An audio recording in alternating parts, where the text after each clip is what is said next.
अंधकार का वक्ष चीर कर दीपक एक जला था, दैन्य दास्य का पंख दबाकर शतदल कमल खिला था, काल रात्रि को भेद ज्योति का प्रखर पुंज निकला था। पथ पर चलते चलते ही वह राह बन गया,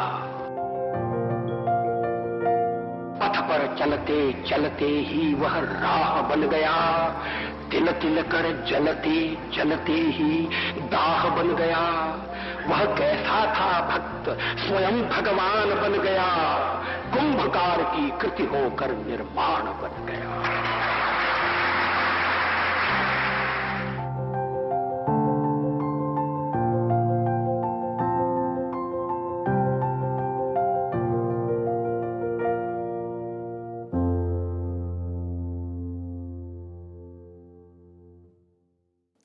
25 दिसंबर 1924 ये वो दिन था जब ग्वालियर के गिरिजाघरों में घंटियां गूंज रही थीं, तोपों की सलामी दी जा रही थी। मौका था क्रिसमस त्योहार का। ग्वालियर में एक बड़ा तबका जश्न में डूबा हुआ था। ऐसे में कृष्ण बिहारी और कृष्णा देवी के घर एक नवजात ने जन्म लिया।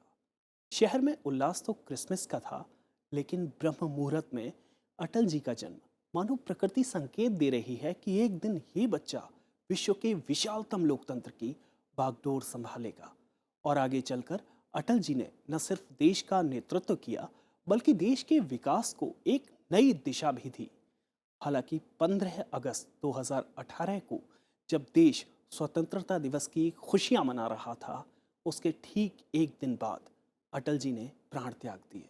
मानो ये भी एक तरह का संकेत हो कि वो रहे या ना रहे, लेकिन देश की आज़ादी और बुनियाद को मजबूत करने की जिम्मेदारी वो नई पीढ़ी को देकर जा रहे हैं। नमस्कार, स्वागत है आपका संसद टीवी में। मैं हूं नवविक्रम सिंह।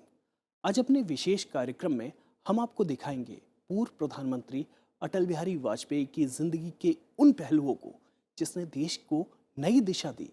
कार्यक्रम की शुरुआत में सुनते हैं कि मौजूदा प्रधानमंत्री नरेंद्र मोदी अपने आदर्श को किस तरह याद करते हैं। 11 मई 1998। Today at 15:45 hours.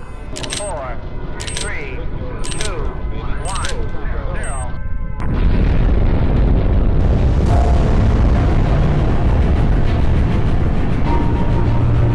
India conducted 3 underground nuclear tests in the Pokhran Range.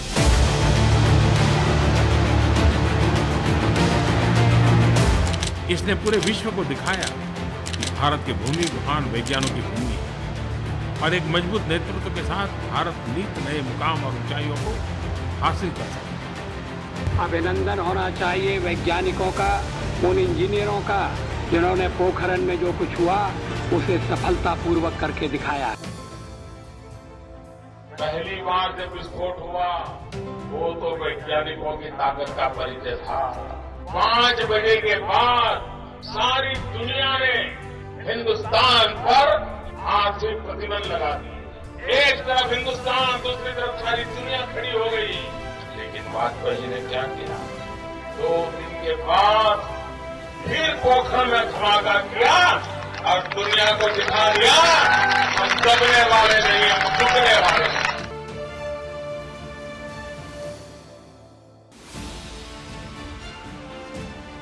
Atal ji एक सच्चे देशभक्त थे। किशोर अवस्था से लेकर के जीवन के अंत तक शरीर ने जब तक साथ दिया, वे जिए देश के लिए, देशवासियों के लिए, उसूलों के लिए, सामान्य मानवीय के अरमानों के लिए। एक विचार के प्रति प्रतिबद्धता के कारण, राष्ट्र के प्रति पूर्ण समर्पण होने के कारण शून्य में से सृष्टि का निर्माण कैसा होता है, उसे करने वालों में एक महापुरुष अटल बिहारी वाजपेयी अग्रिम पंक्ति में उनका नाम है। ये देश अटल जी के योगदान को कभी नहीं भुला सकता।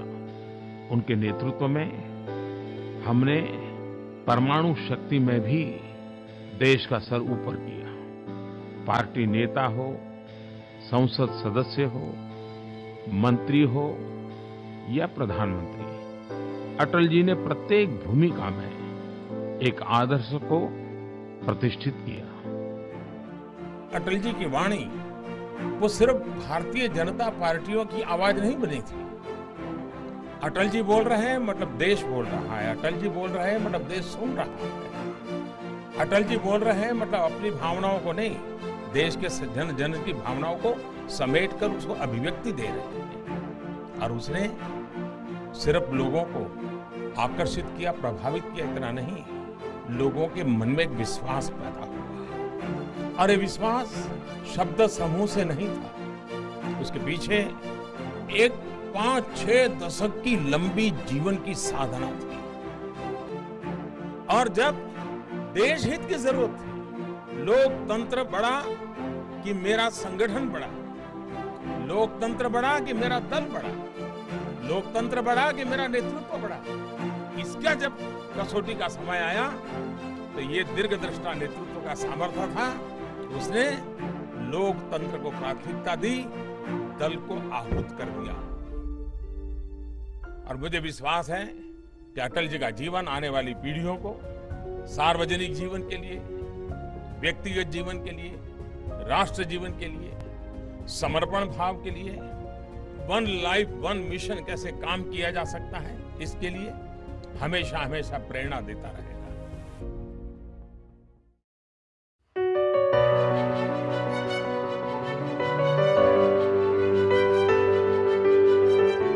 अटल जी के जीवन की सबसे बड़ी विशेषता के रूप में बहुत सी चीजें कही जा सकती हैं और एक भी बात दूसरे से कम नहीं हो सकती। लोगों ने उन्हें उत्तम सांसद, संवेदनशील लेखक, श्रेष्ठ वक्ता, लोकप्रिय प्रधानमंत्री के रूप में याद किया है और करते हैं। सुशासन यानी गुड गवर्नेंस को मुख्य धारा में लाने के लिए यह देश सदा अटल जी का आभारी रहेगा। उनके समृद्ध और विकसित भारत के सपने को पूरा करने का संकल्प दोहराते हुए मैं हम सब की ओर से अटल जी को श्रद्धांजलि अर्पित करता हूं।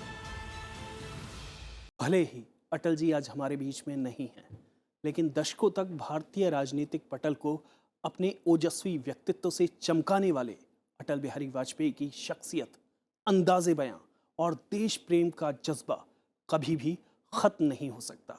आने वाली पीढ़ियों को राजनीति के इस पुरोधा से कई सदियों तक प्रेरणा मिलती रहेगी। हिंदुस्तानी सियासत पर कभी न मिटने वाला हस्ताक्षर,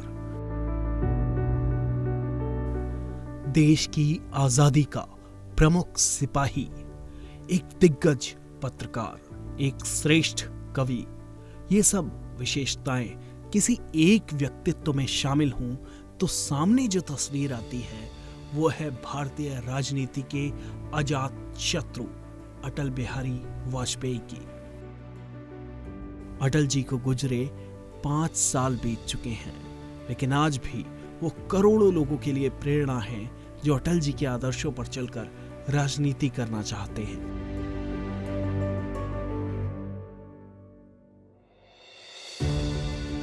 अटल जी का दशकों लंबा संसदीय जीवन बेदाग ही नहीं बल्कि आकाश गंगा में ध्रुव तारे के समान चमकदार रहा।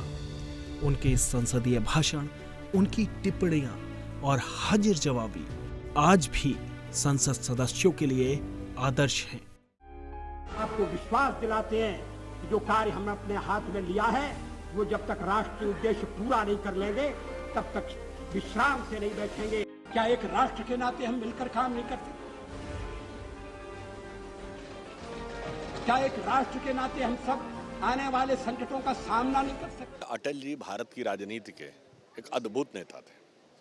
पहला, उनको 1958 में जवाहरलाल नेहरू जी ने कहा था युवा नेता के रूप में कि ये भविष्य में प्रधानमंत्री बनेंगे, और वो 1998 में या यूँ कहें 96 में जाके बने।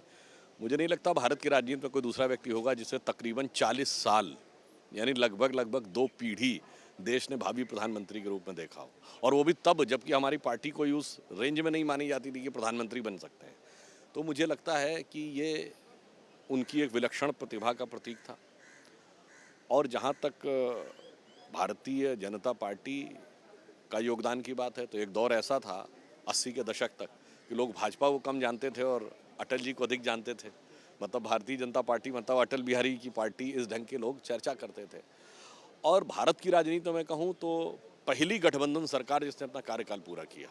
अटल जी ने मौलिकता के साथ विमर्श में भागीदारी दिखाई और अटल जी का एक सिद्धांत था, जब वह प्रतिपक्ष पर आक्रमण करते थे, शब्दों से आक्रमण करते थे, तो वो जिस सिद्धांत को लेकर चलते थे, हीट बट डोंट हर्ट, वो चोट तो पहुंचाते थे लेकिन वह चोट वैचारिक मूल्य पर और विषय पर होता था।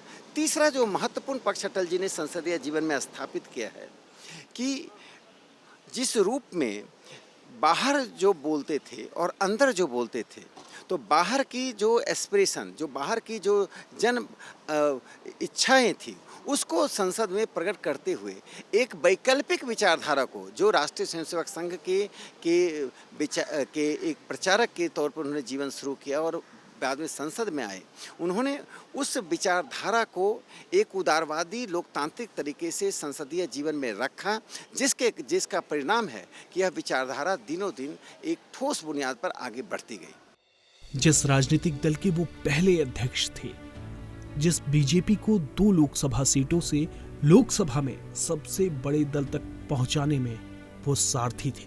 हालांकि जब भारतीय जनता पार्टी पूर्ण बहुमत से सत्ता में आई तो अस्वस्थता की वजह से वो जश्न में शरीक भी ना हो सके, लेकिन ये वो दिन था जिसके लिए अटल जी जीवन पर्यंत संघर्ष करते रहे। अटल बिहारी वाजपेयी का छात्र जीवन से ही राजनीतिक गतिविधियों में गहरा रुझान रहा। अंग्रेजी हुकूमत के खिलाफ 1942 में भारत छोड़ो आंदोलन में उन्होंने बढ़ चढ़कर हिस्सा लिया और जेल भी गए। स्कूली और कॉलेज की शिक्षा उन्होंने ग्वालियर से की। राजनीति में आने से पहले उन्होंने पत्रकारिता के क्षेत्र में अपनी धाक जमाई। इस दौरान वो राष्ट्र धर्म, 5 जन्य, स्वदेश और वीर अर्जुन पत्रिका में संपादक रहे। वाजपेयी का राष्ट्रीय स्वयंसेवक संघ से छात्र जीवन में ही नाता बना और वो आजीवन स्वयंसेवक बन गए। श्यामा प्रसाद मुखर्जी और पंडित दीनदयाल उपाध्याय से राजनीति का पाठ पढ़ने वाले अटल बिहारी वाजपेयी भारतीय जनसंघ के सक्रिय सदस्य रहे। वे भारतीय जनसंघ के संस्थापक सदस्यों में से एक थे। 1968 से 1973 तक उन्होंने इसके अध्यक्ष पद का भी पदभार संभाला। राजनीति को नया मोड़ देने वाले वाजपेयी 10 बार लोकसभा सदस्य और 2 बार राज्यसभा सदस्य चुने गए। पहली बार 1957 में बलरामपुर से लोकसभा सदस्य चुने गए। मोरारजी देसाई सरकार में 1977 से 1979 तक विदेश मंत्री रहने का भी उन्हें मौका मिला। इस पद पर रहते हुए उन्होंने पूरी दुनिया में भारत की बातों को मजबूती से रखा। कुशल और मुखर वक्ता के रूप में वाजपेयी जी का जादू संयुक्त राष्ट्र के सर चढ़कर बोला। विदेश मंत्री के रूप में अटल बिहारी वाजपेयी पहले व्यक्ति थे जिन्होंने संयुक्त राष्ट्र महासभा को हिंदी में संबोधित किया और भारत का मान पूरी दुनिया में बढ़ाया। भारत में सदा से हमारा इस धारणा में विश्वास रहा है कि सारा संसार एक परिवार है। अनेकानेक प्रयत्नों और कष्टों के बाद संयुक्त राष्ट्र के रूप में इस स्वप्न के अब साकार होने की संभावना है। 1980 में जनता पार्टी के टूट जाने के बाद अटल बिहारी वाजपेयी ने अपने सहयोगी नेताओं के साथ भारतीय जनता पार्टी की स्थापना की। अटल बिहारी वाजपेयी भारतीय जनता पार्टी के पहले राष्ट्रीय अध्यक्ष बने। करीब 7 दशक तक देश की राजनीति में दमदार भूमिका निभाने वाले अटल बिहारी वाजपेयी ने लगातार अस्वस्थ रहने के कारण साल 2009 में सक्रिय राजनीति से संन्यास ले लिया। अनेक राष्ट्रीय अंतर्राष्ट्रीय पुरस्कारों से सम्मानित अटल बिहारी वाजपेयी को 2015 में देश के सर्वोच्च सम्मान भारत रत्न से सम्मानित किया गया। वाजपेयी ने हर जिम्मेदारी को पूरी ईमानदारी के साथ निभाया। कोमल हृदय के धनी वाजपेयी ने हर मौके पर राजनीतिक मजबूती का परिचय दिया। चाहे देश का मुद्दा हो या विदेशी सरोकार से संबंधित मामला, हर बार बड़ी ही बेबाकी और साफगोई से अपनी राय रखी। अपनी इन्हीं विशेषताओं की वजह से उन्हें सभी दलों और समुदायों का ताउम्र भरपूर सम्मान मिला।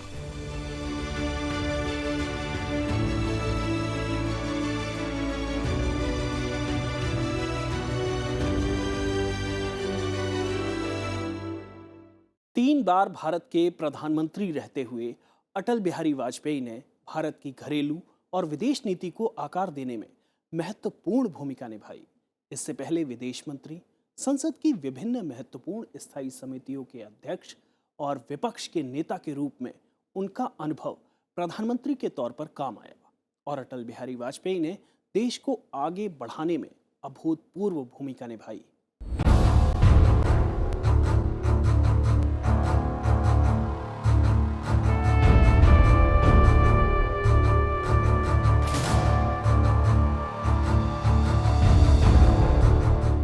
अटल बिहारी वाजपेयी ने बीजेपी को सत्ता तक पहुंचाने के लिए कड़ी मेहनत की। जन जन तक पार्टी की स्वीकार्यता बढ़ाने में उनका अहम योगदान है। वाजपेयी जी के करिश्मे को इस बात से समझा जा सकता है कि बीजेपी ने 1984 में महज 2 सीटें जीती, लेकिन 1996 में बीजेपी ने 161 सीटें जीतकर सरकार बनाने का दावा पेश कर दिया। अटल बिहारी वाजपेयी पहली बार देश के प्रधानमंत्री बने। मैं विजय द्वारा स्थापित भारत के संविधान के प्रति सच्ची श्रद्धा और निष्ठा रखूंगा। ये सरकार भले ही 13 दिन चली, लेकिन वाजपेयी देश की जनता के दिलों में पैठ बना चुके थे। इसके बाद 1998 के लोकसभा चुनाव में पार्टी ने 182 सीटें जीती। ये अटल बिहारी वाजपेयी की व्यक्तिगत छवि और करिश्मा ही था कि 1996 में उनका साथ नहीं देने वाले दल भी इस बार उनके समर्थन में आ गए और इस बार अटल जी के नेतृत्व में 13 महीने के लिए एक बार फिर बीजेपी की केंद्र में सरकार बनी। 1999 में 13वीं लोकसभा के चुनाव में बीजेपी ने 182 सीटें जीतकर अटल बिहारी वाजपेयी के अगुवाई में एक बार फिर सरकार बनाई। अटल बिहारी वाजपेयी जब दूसरी बार प्रधानमंत्री बने तो उन्होंने पोखरण में 2 परमाणु परीक्षणों की इजाजत देकर भारत की ओर आशंका से उठने वाली हर नजर को झुका दिया।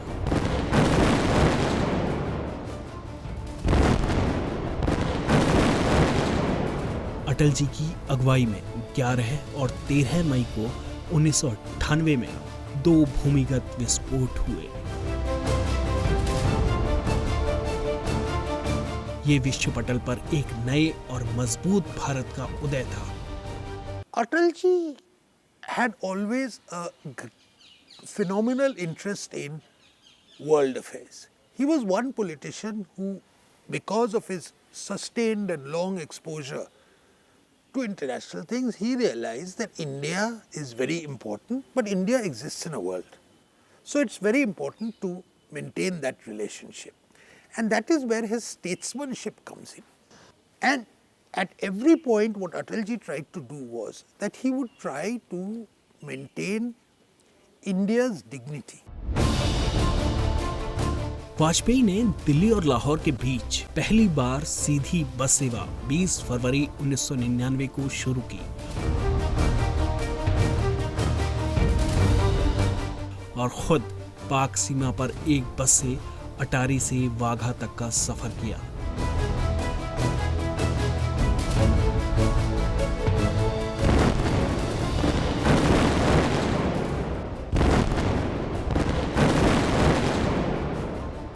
लेकिन पाकिस्तान को हमेशा की तरह भारत के भाईचारे का ये संदेश रास नहीं आया।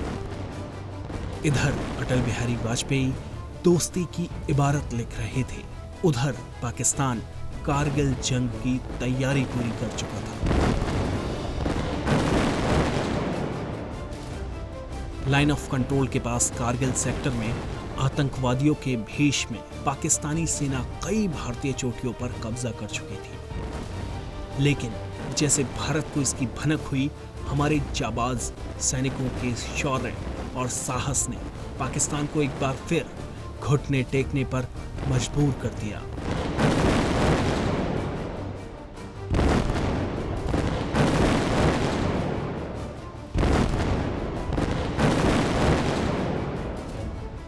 अटल बिहारी वाजपेयी जी ने दिखा दिया कि भारत दोस्ती का हाथ बढ़ा सकता है तो किसी भी दुस्साहस का मुंहतोड़ जवाब भी दे सकता है।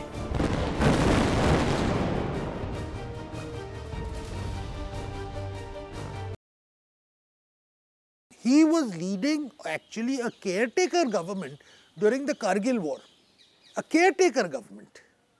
But he led the country at that point with such determination and firmness that it was almost that if he had a majority. So I think in moments of crisis, Atalji always showed.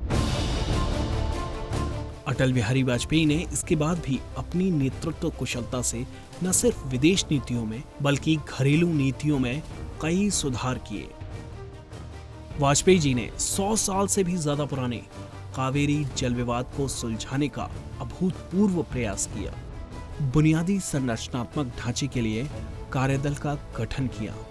Software विकास के लिए सूचना एवं प्रौद्योगिकी के लिए कार्यदल का गठन किया। केंद्रीय बिजली नियंत्रण आयोग जैसी महत्वपूर्ण संस्थाओं का गठन किया। राष्ट्रीय राजमार्गों के विस्तार और देश को कनेक्टिविटी की एक नई सौगात स्वर्णिम चतुर्भुज योजना शुरू की। हालांकि सिर्फ स्वर्णिम चतुर्भुज ही नहीं, आज जो गांव तक सड़कें पहुंची हैं वो प्रधानमंत्री ग्रामीण सड़क योजना अटल बिहारी वाजपेयी की ही देन है। हवाई अड्डों का विकास हो, नई टेलीकॉम नीति हो और कोकड़ रेलवे की शुरुआत जैसे कदमों ने बुनियादी संरचनात्मक ढांचे को मजबूत करने में कई कदम उठाए। उन्होंने राष्ट्रीय सुरक्षा समिति, आर्थिक सलाह समिति, व्यापार एवं उद्योग समिति भी गठित की। ग्रामीण रोजगार सृजन और विदेश में बसे भारतीय मूल के लोगों के लिए बीमा योजना शुरू की। घरेलू लिहाज से हो या फिर सामरिक दृष्टिकोण, अटल बिहारी वाजपेयी ने राजनीति में नए आयाम गढ़े। अटल जी 16 अगस्त 2018 को हमारे बीच नहीं रहे, लेकिन उनके सामाजिक और राजनीतिक जीवन में अमल किए गए सिद्धांत हमेशा लोगों को प्रेरणा देते रहेंगे। अटल जी पर हमारे इस कार्यक्रम में इतना ही। आप हमारा ये कार्यक्रम संसद टीवी के YouTube चैनल पर भी देख सकते हैं। मुझे दीजिए इजाजत, आप देखते रहिए संसद टीवी।